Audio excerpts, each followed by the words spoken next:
அரியலூர் மாவட்டம் வடவீக்கம் கிராமத்துல ஏராளமானோர் சிலம்பாட்டம் உள்ளிட்ட தற்காப்பு கலைகளை கத்துட்டு இருக்காங்க.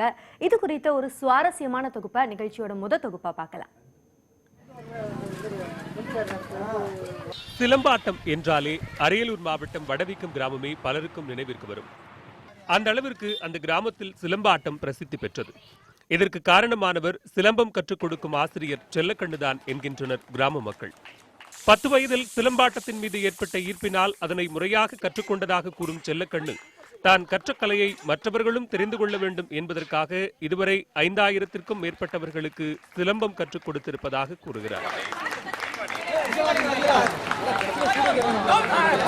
தான் கற்றுக் கொடுக்கணும்ன்றதெல்லாம் இல்லை, ஆனா எல்லாருக்கும் கற்றுக் கொடுக்கணும், எல்லாரையும் ஒரு வீரனாக்கணும், எல்லாரையும் ஒரு தற்காப்பு கலை உயிரை, அதாவது உடல் பயிற்சி உள்ளது, உயிரை காக்கக்கூடிய ஒரு தற்காப்பு கலை. அதுக்கு எல்லாருக்கும் பணம் இல்லை என்றாலும் கூட ஏழை பிள்ளைகளுக்கு எவ்வளோ பேருக்கு நாங்கள் கற்றுக் கொடுத்துருக்கோம். வந்தா கற்றுக் கொடுப்போம் நாங்கள்.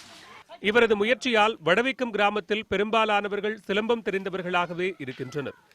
இதற்கு முழுக்க முழுக்க செல்லக்கண்ணுதான் காரணம் என்கின்றனர் வடவீக்கம் கிராமத்தினர்.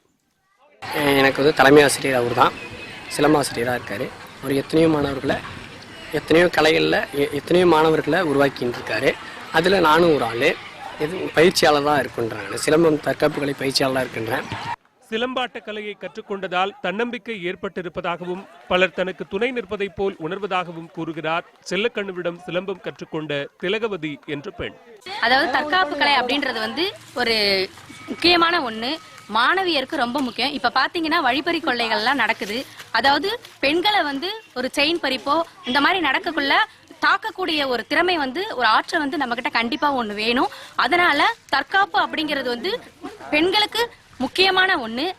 சிலம்பம் உள்ளிட்ட தற்காப்பு கலையை பள்ளிகளில் பாடத்திட்டமாக கொண்டு வர வேண்டும் என்று வலியுறுத்தும் செல்லக்கண்ணு, அப்படி செய்வதன் மூலம் துடிப்புமிக்க சமுதாயத்தை உருவாக்க முடியும் என்கிறார்.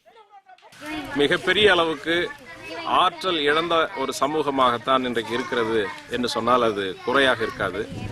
அதை வளர்க்க வேண்டும் என்று சொன்னால் இளம் பிள்ளைகளுக்கு, அதாவது மாணவர்களாக இருக்கிற பிள்ளைகளுக்கு இந்த கலையை கண்டிப்பாக சொல்லித்தர வேண்டும். அப்படி சொல்லித்தருவதன் மூலமாக இந்த பிள்ளைகள் எதிர்காலத்தில் ஆற்றல் பெற்றவர்களாக, அறிவு பெற்றவர்களாக, சிறந்தவர்களாக சமூகத்தில் விளங்குவார்கள். சிலம்பம் உள்ளிட்ட தற்காப்பு கலையை கற்றுக்கொள்வதன் மூலம் உடல் ஆரோக்கியம் மேம்படுவதோடு தெளிவான சிந்தனையும் மன உறுதியும் ஏற்படும் என்பது செல்லக்கண்ணுவின் கருத்தாக உள்ளது. தமிழர்களின் வீர விளையாட்டான தற்காப்பு கலை சிலம்பாட்டம் அனைத்து பள்ளிகளிலும் மாணவர்களுக்கு கற்றுத்தர வேண்டும். அதற்கு தமிழக அரசு அனைத்து பள்ளிகளிலும் சிலம்பு ஆசிரியர்களை பணியமர்த்தல் வேண்டும் என சிலம்பாட்ட தற்காப்பு வீரர்கள் கோரிக்கை வைக்கின்றனர். நியூஸ் 18 செய்திகளுக்காக அரியலூரிலிருந்து கலைவாணன்.